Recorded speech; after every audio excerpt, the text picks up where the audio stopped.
So eto na mga idol, Barangay Ginebra updates tayo. Pero bago tayo magsimula, isang tulong lamang po na like bilang suporta sa ating YouTube channel.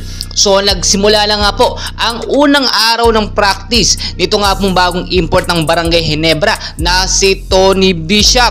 So far so good, maganda ang connection at ang chemistry ni Tony Bishop sa team po or sa mga player ng Barangay Ginebra kahit wala itong si Justin Brownlee, no? At alam naman natin bilang isang reserve import ay talagang laging handa yan si Tony Bishop in case man kasi dumating or biglang bumalik, no, or mapawala yung suspension ni JB ay instant ipapalit agad si Justin Brownlee dito nga po kay Tony Bishop. So marami po ang nagtatanong bilang import po ng PBA at sa isa sa defending champion nga po, no, or defending champion na Barangay Ginebra, magkano nga daw po ba ang estimated na salary nito nga pong si Tony Bishop sa Barangay Ginebra?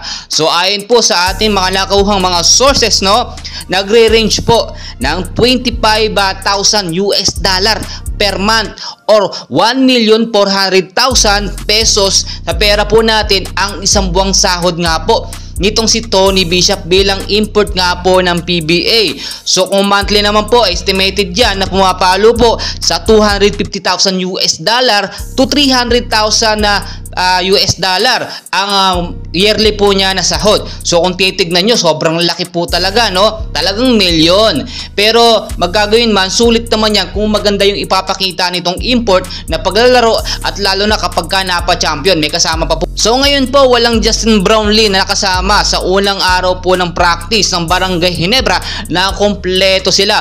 Pero ito pong sasabihin ko sa inyo, huwag kayong mawawala ng pag-asa dahil nga po, ayon sa ating pinaka or yung last upload natin, no, ay nakumpleto na nga po ni Justin Brownlee ang lahat po ng mga dokumento na nagpapatunay po na yung ginamit na medication niya ay may substance po ng cannabis. So may posibilidad na itong si Justin Brownlee ay makapaglaro pa sa opening po ng PBA at hanggat wala pa nga lumalabas na kumpirmasyon galing nga po dito kay coach team ko, no, kay Al Francis Chua dito sa Barangay Ginebra, ay hindi pa tayo makakasigurado kung talagang hindi makakapaglaro itong si Justin Brownlee. Pero ayon na rin po sa ating nakuha, based na rin sa FIBA, no, ay walang suspension po itong si Justin Brownlee, no, dahil tanging pakana lamang yan o plano lamang yun ng China para nga maban sa PBA at sa FIBA itong si Justin Brownlee na siyang tumalo or bumuhat nga po sa Gilas, Pilipinas dito nga lang po sa kakatapos na Asian Games. So far so good, maganda ang nangyayari ngayon dahil nga po kung sakasakali talaga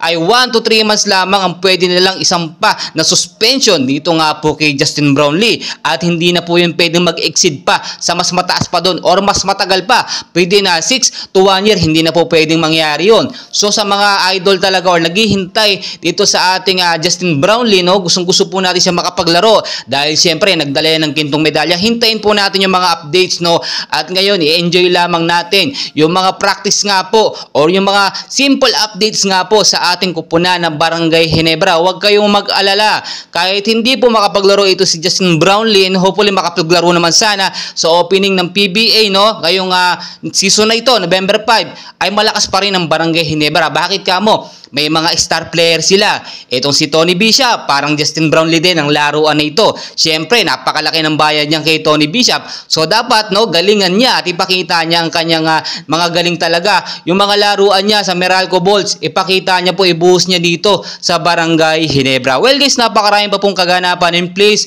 wag niyo pong kakalimutan mag-like and subscribe bilang suporta po sa ating YouTube channel. Maraming salamat po.